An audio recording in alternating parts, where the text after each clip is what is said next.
నేరమా? వాళ్ళ పిల్లలకు చదువు చెప్పించడం నేరమా? వాళ్ళ ఇల్లు తరలించడానికి 25,000 రూపాయలు వాళ్ళకి తోవ ఖర్చులకు ఇవ్వడం నేరమా? అవి చేస్తుంటే మీరు ఎందుకు అడ్డం పడుతుర్రు? బఫర్ జోన్లు ఉన్న వాళ్ళకి కూడా ఒకవేళ 2 అంతస్తులు ఇల్లు ఉంటే వాళ్ళ నష్టపరిహారం ఏం చేద్దామో చెప్పండి. మీరు వాళ్ళని తొలగించొద్దు. వాళ్ళ జీవితాలు ఎప్పుడు మూసిల్నే ఉండాలి, ఆ మురికిలోనే మునిగిపోవాలి, ఆ మురుగులోనే చచ్చిపోవాలనా? కింద నల్లగొండ జిల్లా ఎల్బీ నగరు, మహేశ్వరము, ఇబ్రాహీంపట్నము, మునుగోడు, తుంగతుర్తి, నకరేకల్లు, భువనగిరి, ఆలేరు ఇవన్నీ మూసి ప్రాజెక్టు కింద 40,000 ఎకరాల ఆయకట్టు ఉంది. ఇక్కడి నుంచి అక్కడికి మురుగునీళ్ళు పోయి ఒక పక్కన ఫ్లోరైడ్, రెండో పక్కన మూసి మురికి నల్గొండ జిల్లా ప్రజలు బతకలేని పరిస్థితిలో ఉంటే ఆ నల్గొండను ప్రక్షాళన చేయడానికి ఈరోజు ఒక ప్రయత్నం చేస్తుంటే దాన్ని అడ్డుకుంటారు. రేపు పొద్దుగాల ఏ మోకం పెట్టుకొని నల్గొండలు తిరుగుతావు కేటీఆర్? నువ్వు నల్గొండల కాలు పెట్టు పో. ఈరోజు భువనగిరో, ఆలేరో, నకరేకల్లో పోయిరాపో ఒకసారి. పోయి వస్తే నీకు హరీష్ రావుకి అక్కడ ఏముందో పరిస్థితి తెలుస్తుంది. మూసి మురుగుతోనే అక్కడ పంటలు ఎట్లా కలుషితమవుతుందో పోదంపా.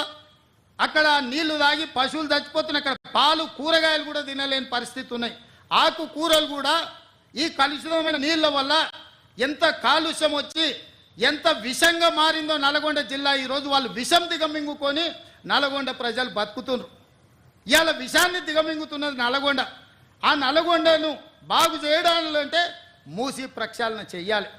ఆ మూసిని బాగు చేద్దామని మేమంటే మీరు అడ్డం పడుతున్నారు. అంటే నల్గొండ ప్రజలు సావాల్సిందేనా శాశ్వతంగా? ఒక పక్కన ఫ్లోరైడ్ ప్రాబ్లము, రెండో పక్కన మూసి కలుషితము, ఈ రెండింటితో నల్గొండను చంపేద్దామా? ఇదేనా మీ కోరిక? మీకు ఓట్లు వేయలేదు, నల్గొండలో ఒక సీటు గెలవకపోతే నల్గొండ ప్రజల్ని చంపేద్దామని స్కీమ్లు వేస్తారా బామార్దులు కలిసి అని నేను అడుగుతున్నా.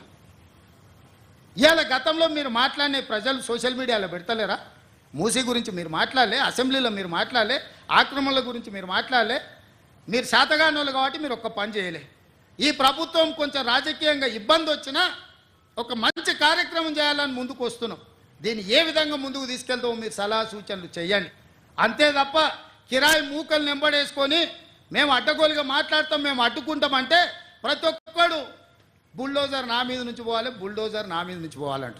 ఎన్ని బుల్డోజర్లు కొనాలన్నా? నేను హరీష్ కోటి కొనాలంట, రాజేందర్ కోటి కొనాలంట, కేటీఆర్ కోటి కొనాలంట. నెత్తి మీద జుట్టు లేని వాళ్ళు కూడా చాలా మంది బుల్డోజర్ నా మీద నుంచి ఫస్ట్ పోవాలంటారు. ఎన్ని బుల్డోజర్లు కొనాలి వీళ్ళ కోసము? ప్రభుత్వం దగ్గర అంత ఏడుంది?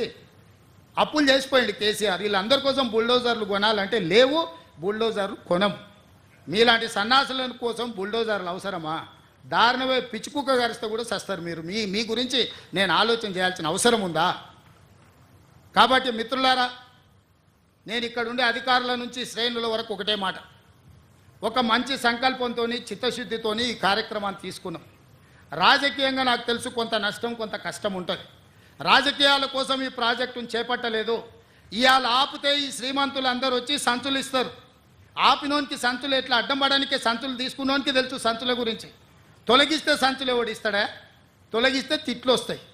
తిడుతురు కదా, తిట్టనీక ఈరోజు ఈ పనులు చేస్తున్నానా? నేను రాబోయే తరాల కోసం ఒక మంచి పని చేయాలనే చిత్తశుద్ధితో నేను ప్రయత్నం చేస్తున్నా. అందుకే ఈరోజు ప్రతిపక్షాలకు నా సూచన, మీరు రాండి, ఈ ఆక్రమించుకున్న చెరువులను ఏ విధంగా ఆక్రమణలు తొలగిద్దామో, మూసీలో ఉన్న ఈ మొత్తం వ్యవహారాన్ని సరిదిద్దుదాము, నగరాన్ని బాగు చేసుకుందాము. ఇంతవరకు అంచనాలే వేయలే. ఈ మధ్యలోనే కన్సల్టెంట్ని ఫైనల్ చేసినాం, ఎట్లా కడదాము, ఏం చేద్దామని. అది మొదలు కాకముందే అప్పుడే ఆయన రాగం ఎత్తుకున్నాడు. ఎందుకంటే 10 ఏళ్ళ అనుభవం అదే కదా. 1,00,000 కోట్లతో కాళేశ్వరం కట్టినరు, కూలింది.